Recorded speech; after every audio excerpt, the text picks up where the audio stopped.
जय हिंद दोस्तों, नमस्कार। मैं दीपक कुमार स्वागत करता हूं आपके अपने YouTube चैनल गुरुकुल पॉइंट में। आज दोस्तों मैं लेके आया हूं हिंदी का काव्य, और वो भी मीराबाई का। मीराबाई जो कृष्ण की अनन्य भक्त रही हैं और जिन्होंने कृष्ण को अपने पति रूप में स्वीकार किया है, कृष्ण की प्रेमिका मानी जाती हैं, उनके द्वारा जो रचित काव्य हैं बार बार एग्जाम में पूछे जाते हैं और उन्हीं काव्यों को लेके आया हूं। अगर आप वीडियो में शुरू से अंत तक बने रहेंगे तो ये वीडियो बहुत ही आपको यूजफुल होने वाला है। आपके कॉम्पिटिटिव एग्जाम में, आपके हाई स्कूल में, आपके 9th में, आपके 12th में ये बहुत सारा प्रश्न यहाँ से पूछा जाता है। आज उन्हीं प्रश्नों पे हम चर्चा करेंगे पूरे व्याख्यान के साथ। तो आइए दोस्तों शुरू करते हैं। यहाँ देखिए, मीराबाई के जो पदावली है वहां से मैंने ये काव्य उठाया है और ये काव्य बार बार एग्जाम में पूछा जाता है और इन काव्यों से जो भी प्रश्न बनता है वो सारे प्रश्नों को हम देखेंगे आज। पहले हम इसके भावार्थ को समझ लेते हैं। माई री मैं तो लियो गोविंद मोल। यहां मीराबाई जी कहती हैं, री मैया, मैया री मैं तो लियो गोविंद मोल। मीराबाई जी कहती हैं कि मैं तो श्री कृष्ण को खरीद ली हूं। मोल मतलब खरीद लिया। कोई कहे छाने, कोई कहे चुपके। यहां पे मीराबाई जी कहती हैं कोई कहे छाने, मतलब कोई कह रहा है कि ये छिपा कर, और कोई कह रहा है कि चुपके से मैंने खरीदा है। लियो री बजंता ढोल, लेकिन मैं बता देना चाहती हूं कि मैंने कृष्ण को पूरे डंके की चोट पे ढोल बजा बजा के खरीदा है, पूरी दुनिया को बता के खरीदा है। ठीक है, आगे। कोई कहे मुहंगो, कोई कहे सुहंगो। अब यहां देखो, जो मुहंगो है, कोई कह रहा है कि यह सौदा इसको बहुत महंगा है, और कोई कह रहा है, कोई कहे सुहंगो, कोई कह रहा है कि यह बहुत सस्ता सौदा खरीदा है, लियो रे तराजू तोल। लेकिन मैं आपको बता देना चाहती हूं कि मैंने पूरा ठोक बजा के तराजू पे तौल के यह सौदा मैंने खरीदा है। आगे। कोई कहे कारो, कोई कहे गोरो। अब यहां पे कह रही हैं, कोई कह रहा है कि यह बड़ा काला है, यह सौदा बड़ा काला है, कृष्ण सांवले रंग का होता है ना, और कोई कह रहा है, कोई कहे गोरो, और कोई कह रहा है कि यह बहुत गोरा है। लियो रे अमोलक मोल। लेकिन मैं आपको बता देना चाहती हूं सभी लोगों को कि मैंने जो कृष्ण का सौदा किया है वो अमोलक है, जिसका कोई मूल्य ही नहीं है, बहुत मूल्यवान है। आगे। याकू सब जानत है, लियो रे आंखी खोल।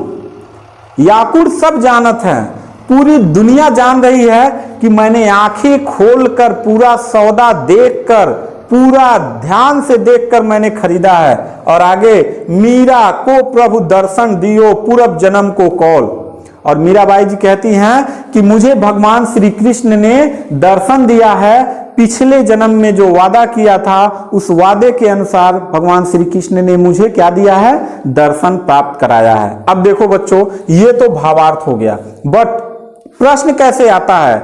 देखो यहां पे पूछ देगा, 2 लाइन दे देगा। इतना बड़ा काव्य एग्जाम में नहीं देगा, छोटा सा ही देगा। 2 लाइन दे सकता है, 3 लाइन दे सकता है, 2 लाइन दे सकता है। पूछ देगा कि यह पद, जैसे मायरी मैं तो लियो गोविंद मोल, कोई कहे छाने, कोई कहे चुपके, लियो रे बजंता ढोल। अर्थात कि 2 लाइन दे देगा, कह देगा निम्न काव्य किन के द्वारा रचित है। ठीक है, तो आपको तुरंत क्या करना है, मीराबाई पे कर देना है। कहां से लिया गया है, पदावली से लिया गया है। ठीक है, तो इन्हीं सब बातों पे चर्चा करेंगे। अगर पूछ दे कि भाषा कौन सा प्रयोग किया गया है, तो देखो राजस्थानी मिश्रित भाषा और ब्रज भाषा। क्योंकि आप जानते हैं कि मीराबाई पहले राजस्थान से बिलोंग करती थी, शादी वहां उनका हुआ था, एक परिवार में हुआ था, बाद में वो उनके पति मर जाते हैं और वो छोड़ के वृंदावन चली जाती हैं, तो ब्रज भाषा का भी इसमें क्या है, समावेश है। अगला। शैली पूछ दे तो मुक्तक है। ठीक है, और रस पूछ दे तो शांत रस और भक्ति रस है। अब देखो, भक्ति रस का स्थायी भाव भगवत विषयक अनुराग होता है, यानी ईश्वर के प्रति जो भक्ति होता है उसे भक्ति रस कहते हैं। शांत, जिसे पढ़ने के बाद मन शांत हो जाए, निर्वेद, यानी शांत रस का स्थायी भाव होता है निर्वेद। तो निर्वेद, जिसे पढ़ने के बाद असीम शांति मिले। ठीक, तो दो रसों का समावेश है इसमें। छंद पूछ दे तो गीतात्मक पद है, यानी गीत है, गीतात्मक है, ठीक है। अगला अलंकार पूछ दे तो अनुप्रास अलंकार है। अनुप्रास मतलब जहां वर्णों की आवृत्ति बार बार हो। अब देखो कहां कहां हुआ है, कोई कहे, यहां देखो लिखा है ना, कोई कहे, क वर्ण की आवृत्ति, क वर्ण की आवृत्ति। फिर कोई कहे कारो, यहां देखो कोई कहे कारो, क वर्ण क वर्ण क वर्ण क वर्ण क वर्ण। तो ये क्या है, जब वर्णों की आवृत्ति हो तो अनुप्रास अलंकार कहलाता है। दूसरा देखो रूपक अलंकार भी इसमें है। कैसे, यहां पे उपमेय और उपमान में अभेद आरोप किया गया है तो वो क्या हो जाता है, रूपक अलंकार हो जाता है। तो अमोलक मोल क्या हो जाएगा, रूपक अलंकार हो जाएगा, ठीक है। तो अगर दो लाइन यहां दे दे, यहां दे दे, यहां दे दे, अगर इस टाइप के प्रश्न पूछ दे तो सॉल्व कर सकते हैं, ठीक है दोस्तों।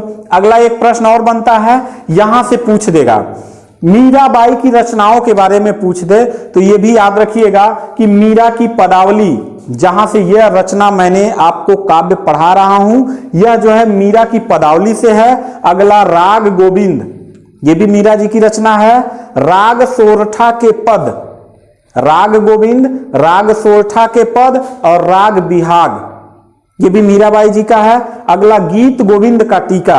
अब देखो दोस्तों, अगर गीत गोविंद केवल पूछ दे, गीत गोविंद, तो ये जयदेव की रचना है, ठीक है। गीत गोविंद किनकी रचना है, जयदेव की है। लेकिन गीत गोविंद पे टीका पूछ दे तो मीराबाई की रचना है।